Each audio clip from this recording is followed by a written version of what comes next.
Hi, Dr. Taylor here again. What we're going to do today is we're going to talk about amalgam fillings. So an amalgam filling is the exact same thing as a silver filling or a mercury filling. They're the exact same thing and they're synonymous. So when I say amalgam, it means the exact same thing as silver or mercury. So what's the big issue with these fillings? Why are we talking about them today? Now, first of all, I'm not a dentist. I'm a chiropractor. The reason we're talking about this today is because I have a lot of patients that come in that have a lot of mercury in their mouth that's causing them a lot of issues. And I don't have time to share with them really what it's doing and why we care so much. So that's the aim of this video, is to give them and anybody else watching knowledge. Knowledge is power. It's your health. You're in charge of your health. You should know what's going into your body and why.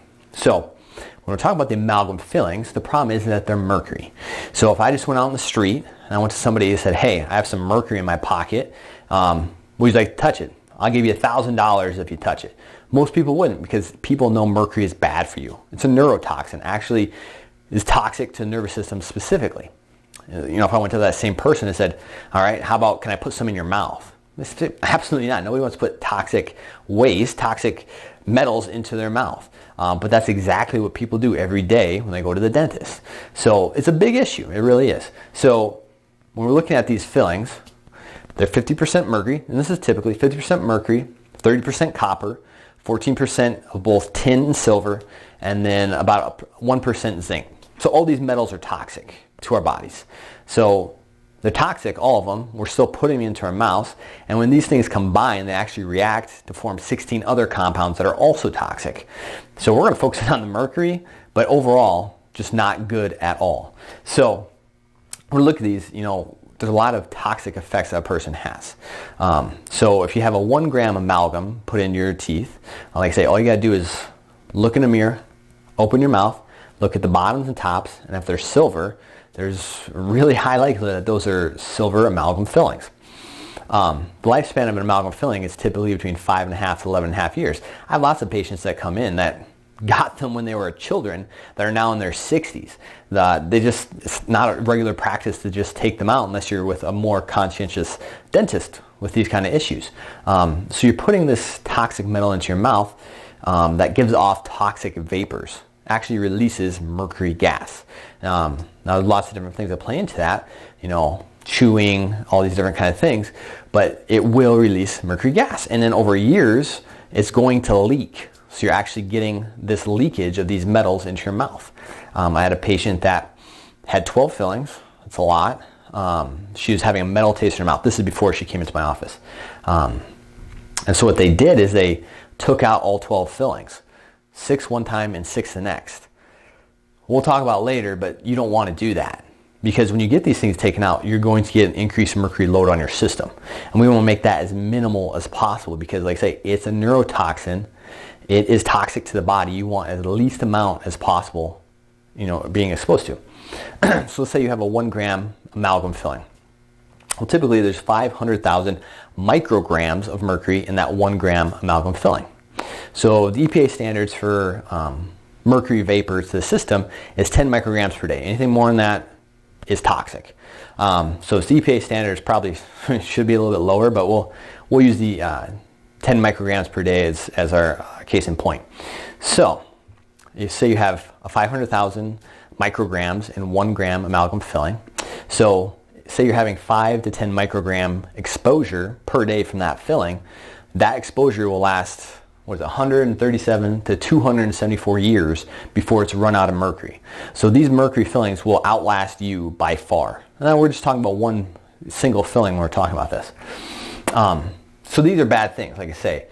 What they've done from studies is they found that an amalgam filling, typically somebody with it in their mouth, will have 1 to 29 microgram exposure per day. So if you're having that higher end 29 microgram exposure per day, that's 3 times the EPA standard, which somebody should be exposed to for a toxic level. Now, not everybody will have that 29. Like I say, it varies from 1 to 29, but that really depends on lots of different things as far as how many amalgams are present, the composition, because like I said, the composition will change. Some will have higher or lower copper composition. The location, is the tooth an occlusal tooth or not when you bite, and the surface area that's actually exposed. So it'll vary upon these different factors. So like we're saying, when we're talking about the amalgam fillings, it's super common. You know, over 100 million amalgam fillings are placed in the U.S. alone. And 150 million people actually have these amalgam fillings. Now, when we're talking about this, what I really want to focus in on is kids, because this makes a big issue with kids. Now, mercury can actually, it's one of the things that readily crosses the placental barrier. So even if you've never had an amalgam filling, if your mom had an amalgam filling, she could pass a mercury load on to you, the child. Now, especially if she's having dental work with the amalgams placed while she's pregnant or taken out while she's pregnant. So there'll be a higher mercury load with that. So they've done studies. There's actually a 1.7 times greater amount of mercury in the placental cord blood than there is on the mother's blood. So for whatever reason, this thing really likes to go down into that area, which isn't good, right? I mean, that should be pretty obvious. So, like say, when we're looking at these things, there's just a lot of detrimental effects that it does on the body. Like say going transplacentally, like say mercury is a neurotoxin, especially with a developing fetus, developing its nervous system, its brain, and you're getting this toxic chemical, toxic metal coming into the system. That's going to affect things. What you'll see is people with autism have higher mercury loads. Now, it can be different reasons why that is, but what you'll see in like a hair mineral heavy metal mineral analysis is they'll have less mercury in their hair, but higher body burdens. So these people just don't excrete mercury like most people. So they keep most of that burden in. So when you get exposed to something like a heavy metal, what your body tries to do is it tries to get rid of as much of it as possible.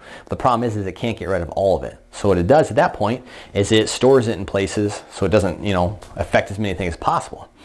Well, the problem with, like say, autism people is that they don't get rid of it, very well at all. So they're storing all this mercury in their systems, and it likes to store it in fat. Lots of fat around the brain, around your vital organs. So there's lots of bad issues that correlates with that. So, like I said, that's a big issue. And then just chronic diseases in general. They did a study out of Sweden. They had 700 participants that had amalgam fillings that also had neurodegenerative diseases. What they did is they went in, they took out all the amalgam fillings in this group. What they found is that 70% had a clinical significant decrease in their presentation of the neurodegenerative issues once the amalgams were taken out. So, is there a big play in this with things like Alzheimer's, dementia, MS, Parkinson's? I would say absolutely. That's my opinion, but I would say there's absolutely a correlation with increased mercury load on somebody and these neurodegenerative diseases. So, like I say, with this kind of stuff, what you have to do is you have to be conscientious so you can make a good decision for yourself. Take, for instance, if you're on Medicaid or you maybe don't have a great dental insurance plan. Well, they're only going to pay for the cheapest kind of filling. That's the amalgam filling. They're not going to give you the nice composites and porcelains and all those different things. They're going to give you the cheapest thing. I had my first filling last year. It was one of my back upper left teeth. But when I went in and the dentist, do you want silver? And I was like, of course not, I don't want silver. But he's like, well, your insurance plan only covers, white fillings if it's somewhere that can be seen. Otherwise, it's for cosmetic reasons, and they won't cover you to get that filling unless it's amalgam. And I said, well, then I'm paying out of pocket because absolutely not am I going to put that in my mouth. So, when you look at these things, you really have to, like say, be conscientious as a consumer and look out for yourself because people aren't going to be looking out for you, especially the insurance companies.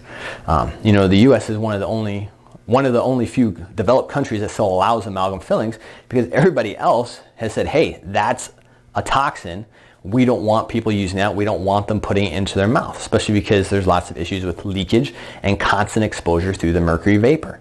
So there's just things that you need to know when it comes down to this so you can take better care of yourself. Like I say, we see this to be a big issue with a lot of our chronic disease patients because most of the stuff is neurologically based, and if you're having a neurotoxin constantly causing aggravation in your system, that's going to be an issue that we need to address. So how do you want to get these things taken out? Well, there's a very specific way that you do that I recommend. You want to go what's called an IAOMT certified dentist. Not only that, but they have to be certified in SAFE, which is to properly take these mercury fillings out of someone's mouth. Should have a dental dam, should have proper ventilation systems, should have all these different things in line so that the mercury load when these things are taken out is very, very minimal because there will be a mercury load released no matter who's taking it out. Also, in my opinion, and a lot of people fall in this category as well, you shouldn't get more than one taken out every 3 to 6 months. The reason being is you don't want a huge mercury burden on your system. That can activate lots of diseases too. So you want a little amount of mercury load on the system as possible. So if you have them, I recommend getting them out and getting them out properly so that you can get that burden off your system, especially if you have a chronic issue or neurodegenerative disease in general. And if you're planning to get pregnant, I would get them taken out. When I recommend people get them taken out, we also recommend other things like binding agents to pull the mercury and actually excrete it as much as possible, support the lymphatic system, the detox system, all these different things to get rid of, not just disperse. We don't want it to just go somewhere else in the body. We want to bind it and get it out of our system. It'll make a big difference for you. So my name's Dr. Taylor, and I hope that helps.